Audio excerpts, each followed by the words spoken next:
अलग निर्धारित थी, बेंच पर नहीं, जमीन पर। किसी बर्तन से पानी नहीं, केवल किसी दयालु मनुष्य के हाथ से गिराई गई धार से ही पानी मिल सकता था।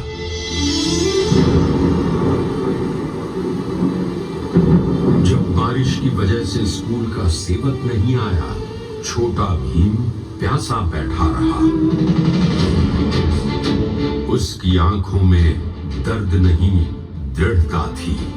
मैं एक दिन ये दीवारें गिराऊंगा।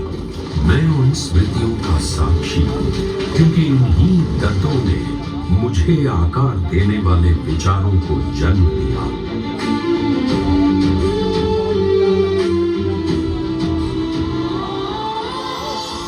उस समय कोई सोच भी नहीं सकता था कि वही बालक आगे चलकर दुनिया के श्रेष्ठ संस्थानों में पढ़ेगा। बड़ौदा राज्य की छात्रवृत्ति ने उसे विदेश भेजा। कोलंबिया यूनिवर्सिटी में, जहां ज्ञान की विशाल नदी बहती थी, भीमराव ने शिक्षा को न केवल साधन बल्कि मुक्तिदाता के रूप में देखा। वो अर्थशास्त्र, राजनीति, समाजशास्त्र, हर विषय में गहराई से उतरे। मुझे याद है वो क्षण जब उन्होंने अपने शोध पत्र लिखे। उनके हर शब्द में भारत की पीड़ा की प्रतिध्वनि थी और भारत के भविष्य की आशा भी।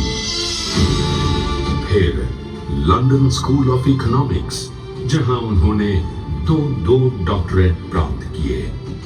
दुनिया ने देखा ये युवक केवल पढ़ने नहीं आया था, बल्कि इतिहास बनाने चला था।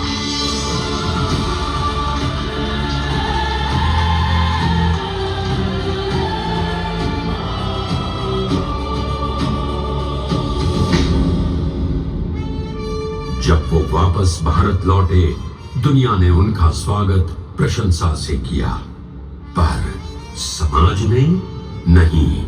उन्हें फिर वही भेदभाव मिला, वही तिरस्कार, वही सामाजिक बंधन।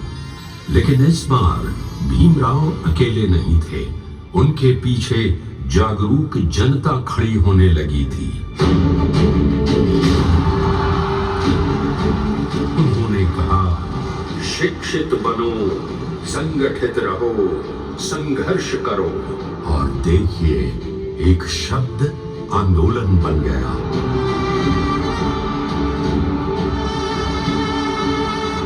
महाड़ सत्याग्रह, जब पानी पीने का अधिकार भी लड़ाई का कारण बना। उनका आंदोलन कोई क्रोध नहीं था, वो एक सभ्य समाज की पुकार थी। यहीं से मेरे बनने की दिशा तय हो चुकी थी।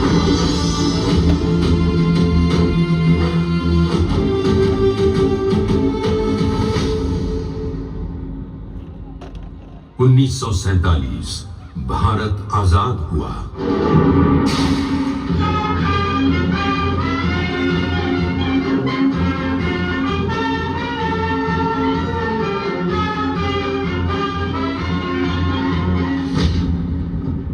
देश नया था, पर घाव पुराने थे। नए भारत के निर्माण के लिए एक महान शिल्पी चाहिए था। और फिर इतिहास ने कहा, डॉक्टर आंबेडकर इस राष्ट्र की नींव आप लिखेंगे। और संविधान सभा ने उन्हें वो उत्तरदायित्व सौंपा, संविधान की आलेखन कमेटी की अध्यक्षता।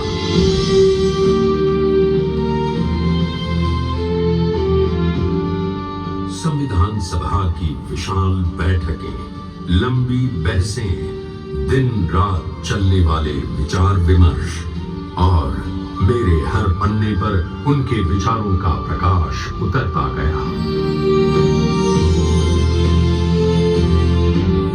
हर अनुच्छेद में न्याय, हर पंक्ति में समानता, हर अध्याय में स्वतंत्रता। उन्होंने मजदूर, महिला, किसान, दलित, अल्पसंख्यक हर उस नागरिक को आवाज दी और उसी समानता की भावना को आगे बढ़ाते हुए डॉक्टर भीमराव रामजी आम्बेडकर ने हिंदू कोड बिल प्रस्तुत कर नए भारत के निर्माण में महिला अधिकारों का नया अध्याय प्रस्तुत किया।